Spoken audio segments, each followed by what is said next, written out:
Imi kuali, bubuk kicap pekak, kicap cair, sos tiram, minyak bijan, apa gak lah haya tu.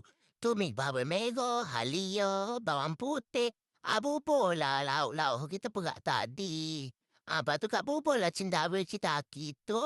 Lepas tu kat bubur air, bubur kicap pekak, bubur gaze, bubur secukup rasa, bubur gula. Lepas tu bubur lah baju tepung jagung. Nak suruh pekak. Lepas tu gunalah kuali yang tok nekak. Bubur lah yimi. Lepas tu kat bubur lah kuah dia tu atas tu. Rasa nak telur tu gedi. Jangan duk lama telur tu. Bubur sebentar. Lepas tu gak masak boleh lah hakak. Biar nampak lolek-lolek atas tu boleh lah hakak. Resepi ni 2 kara aku tengah nak bubur. Saya mau pakai teka lah. Gapo 2 kara tengok bubu. Nampak lah tu, Yimi kita nak masuk dah tu. Jadi, apakah terdak buat lah belakang? Jangan duk klik saja.